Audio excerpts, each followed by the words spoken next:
Today, majority of the members of Managing Committee of Goa Cricket Association had filed a petition before the High Court of Bombay at Goa, challenging the actions of the President and the Vice Secretary as well as the Vice President of holding elections on 24th of August 2025 in a completely high-handed manner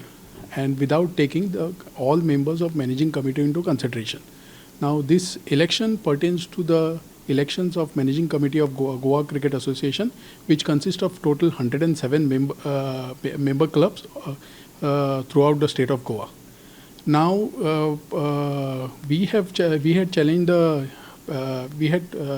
action of the respond number 1 and the respond number 2 and 3, that is the President and Vice President, on the ground that the Managing Committee of Goa Cricket Association was not taken into confidence, and unilaterally the President and the Vice President, who is also the Secretary in charge, had taken a decision without taking the consideration of other members of Goa Cricket Association,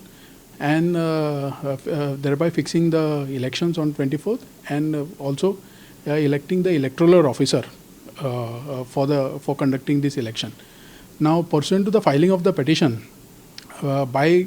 consent, this date of election, which was fixed on 24th of August, has been set aside, and now the High Court of Bombay at Goa has fixed a fresh date, that is 16th of September 2025.